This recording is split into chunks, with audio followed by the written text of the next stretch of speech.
James dropped 12 and 12 instead. That's 12 shots as part of a 27-point performance and 12 assists that fueled a 116-86 blowout win for Cleveland at Quicken Loans Arena on Saturday. In that regard, Game 3 was a statement. James flipped the script on Boston by leading an effort in which the Cavs shot 48.7% from the floor and 17 of 34 from three-point range. 6 Cleveland players scored in double figures, a number that matched Boston's team effort in Game 2. James is even more effective when he's this efficient, especially with the passing. This was quietly one of the best playoff games of his career, and it sets up a huge Game 4. More, how Cavs dominated Game 3. Cleveland was sharp both on the court and during post-game media conferences. James wore a buttoned-up jean jacket while Love sported a denim button-up shirt. James was asked to elaborate on that pinpoint passing. "I think my passing is up there with every other aspect of my game," James said. "It was something I kind of just knew I had when I first started playing the game of basketball, to be able to see things develop before they actually developed. Then it was on me to kind of put the ball on time, on target to my teammates ever since I was a kid, and I started playing at age 9. Love was asked to quantify what it means when James gets everyone involved. "Oh, he's the best in the game at facilitating," Love said. "You see 12 assists tonight, but even in games where we struggled to have ball movement, we struggled to get the ball from side to side, which is something that we looked at in Games 1 and 2, he's still able to get it done." James has 5 40-point games in the 2017-18 NBA playoffs, but he also has 6 games with 12 or more assists. His effort Saturday helped trigger an early 13-0 run in which the Cavs took control. It continued for most of the game. While the viral passes that led to easy scores for Larry Nance Jr.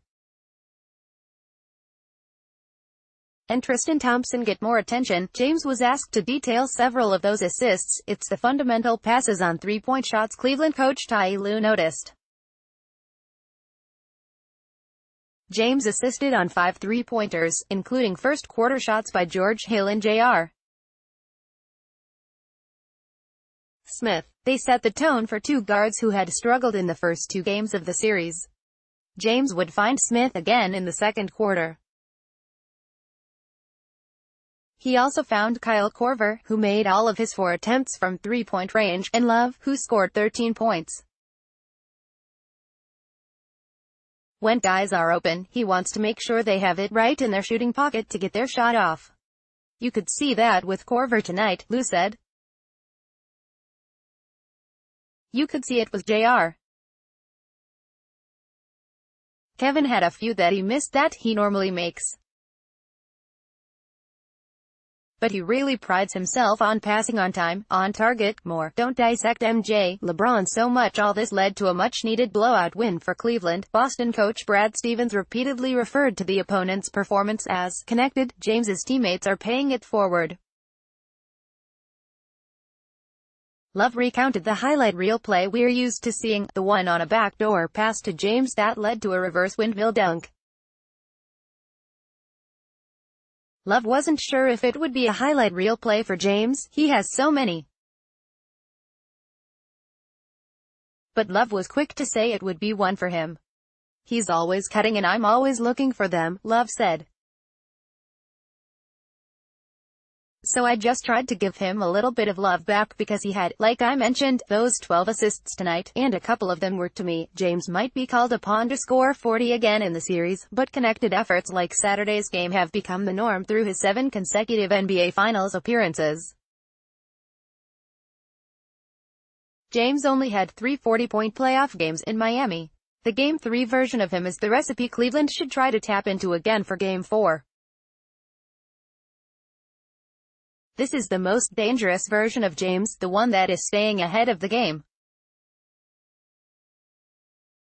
I think if you look at any box score throughout the postseason or throughout the regular season, if you're able to get 4, 5, 6 guys in double figures, most of the time that team is going to win, James said, citing that Love, Hill and Jordan Clarkson all had double-digit shot attempts. Obviously every game doesn't work out that way. We can sit up here and say why doesn't it happen like that every game, but it's just not how the game works every game. But tonight was good ingredients of that for us to be able to get everybody involved.